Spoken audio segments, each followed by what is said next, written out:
All right, moving on here to talk about Iran and something very disturbing that happened with Trump. And so, when I talk about Trump's foreign policy a lot, sometimes I try to find ways to make it sound hopeful and encouraging.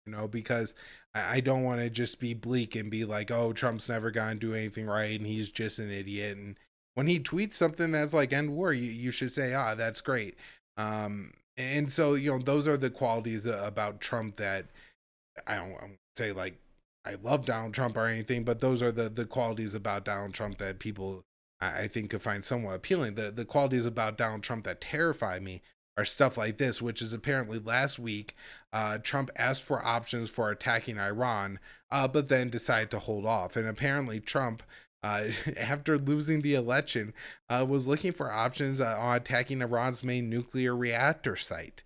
And I mean, this would be a huge escalation and would be starting a war with Iran. I mean, this would be a huge usurpation of presidential powers to just start a war over something that at least in the past they used the pretense of the 2001 authorization for use of military force, and it makes no sense to use that to claim that it justifies the war with the Houthis in Yemen, and it's actually backwards to say that. But at least that's a justification. There's no justification to start this conflict. It's purely an offensive war against the civilian nuclear program. I guess to appease Trump's base. I'm not really sure why he would do this.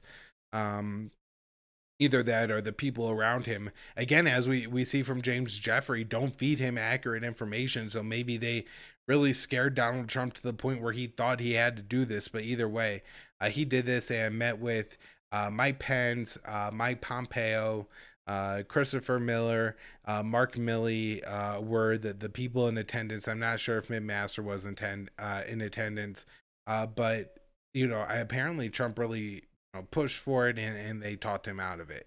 But he did ask for options, and so that's the really disturbing thing is that as much as you want to say that, oh, maybe Trump's impulsiveness and his quote unquote thinking outside the box on foreign policy and stuff means that we could get out of some wars, but it's also that kind of impulsiveness and just doing whatever that could lead him to just start a war impulsively or something like that.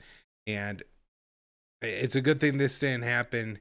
But I don't know. Hopefully, again, as I said before, Biden's policy on Iran could be better. But I'm concerned it's actually going to make matters a little bit worse.